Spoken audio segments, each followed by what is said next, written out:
Hello বন্ধুরা, আজকে আমি চলে এসেছি একটা নতুন ব্লগ নিয়ে, যেটা হচ্ছে আমাদের ব্লকের ইলেকশন ট্রেনিং। আমি চলে এলাম আমার ব্লকের নোডাল অফিসতে। সেখানে গিয়ে দেখলাম প্রচুর লোক আসছেন ট্রেনিং নিতে। তাই আমি গিয়ে ট্রেনিং রুমে বসে পড়লাম।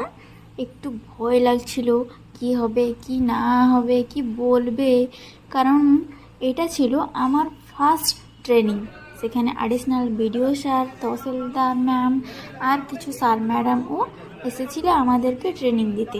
অ্যাডিশনাল বিডিও স্যার খুব সুন্দরভাবে সব বুঝিয়ে দিলে কীভাবে ইলেকশনের দিনে আমাদেরকে কাজ করতে হবে।